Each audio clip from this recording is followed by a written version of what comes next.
스프링부트 테스트 라이브러리 1장 소개편 시작해 보도록 하겠습니다. 스프링부트 스타터 테스트라는 디펜던시를 추가를 하게 되면 그 안에 테스트와 관련된 라이브러리 디펜던시들이 무엇이 제공이 되고 있는지를 우리가 살펴볼 수 있는데요.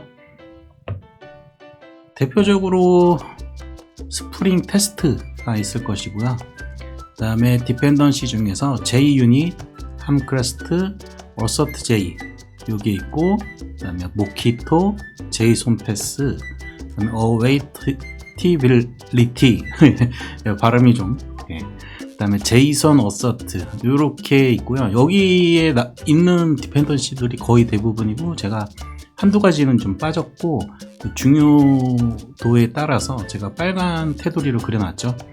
저희가 이번 시리즈에서 실습을 해볼, 공부를 해볼 테스트 툴들이 바로 이런 것들이 되는데요. 우선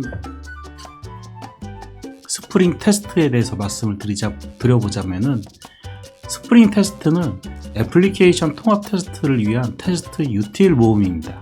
그래서 스프링 프레임워크에서 제공을 해주는 거고요. 이번 시리즈에서는 스프링 테스트 부분은 제가 이 시리즈를 1부와 2부로 구분을 하고 있는데 2부에서 진행을 할 예정입니다. 그다음 스타터 테스트에 들어가 있는 디펜던시 중에서 JUnit, 함크레스트, 어서트J 같은 경우에는 유닛 테스트를 수행하는 가장 기본적인 도구이기 때문에 이 세 가지에 대해서 우선 강의가 진행이 될 예정이고요. 간단하게 소개를 시켜드리자면은, JUnit은 테스트를 실행하는 실행 도구다.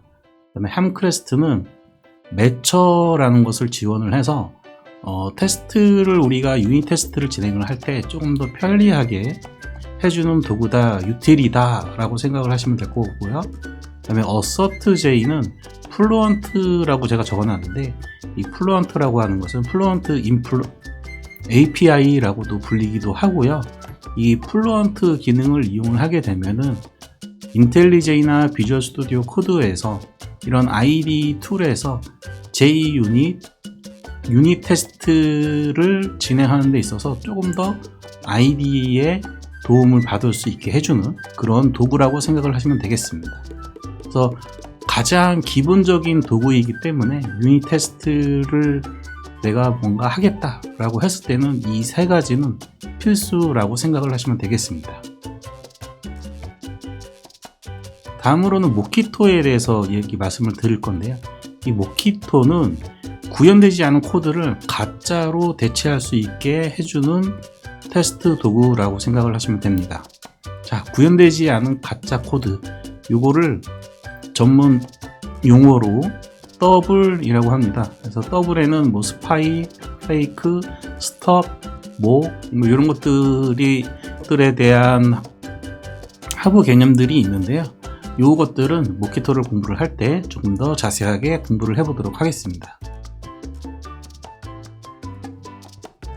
다음으로는 JSON 패스입니다. 우리가 스프링부트를 사용하는 주 목적 중에 하나가 웹 애플리케이션을 개발하는 데 있기 때문에, 웹 애플리케이션을 개발할 때 요즘은 REST API라고 해가지고 JSON을 통신 수단으로 많이 사용을 하게 되는데요. 그 JSON에 대한 응답 결과에 대한 검증을 쉽게 해주는 테스트 도구라고 이해를 하시면 되겠습니다. 자, 이렇게 해서 스프링 테스트는 이제 별도 시리즈로 구성을 할 거고요. 이번 시리즈에서는 JUnit, 함크레스트, 어서트J, 모키토, JSON 패스에 대해서 하나씩 직접 실습을 해가면서 우리가 공부를 해보게 될 것입니다. 그리고 스타터 테스트에는 awaitability, 이 발음하기 힘드네요. 그 다음에 JSON 어서트라고 하는 디펜던시도 추가적으로 2개가 더 있는데, 제가 이제 살펴봤을 때 우측의 것들은 왼쪽 것들을 먼저 공부를 하시고 나서 여러분 스스로 공부를 할 수 있는 분야라고 생각이 들어서 왼쪽 거를 먼저 공부한 다음에 그 다음에 우측의 것을 여러분 스스로 공부를 하시면 될 것 같습니다. 참고로 어웨이틀리티는 이 비동기하고 관련된 라이브러리고요. 제이손 어서트는 왼쪽에 제이손 패스도 있죠. 예. 근데 이제 제이손 어서트 같은 경우에는 제이손 객체를 자바에서 제이손 오브젝트 뭐 이런 것들이 있는데 이런 것들에 대해서 유닛 테스트를 해줄 수 있게끔 해주는 그런 라이브러리이기도 합니다. 이번 시리즈에서 진행할 소스는 GitHub에 제가 여기 화면에 보이신 바와 같이 boottest.git이라는 이름으로 제가 소스 코드를 푸시를 해놨고요. 강의가 시작되기 전에 여러분들이 이 소스를 먼저 보시면 훨씬 더 도움이 될 것 같습니다. 자, 그러면은 다음에 만나 뵙도록 하겠습니다.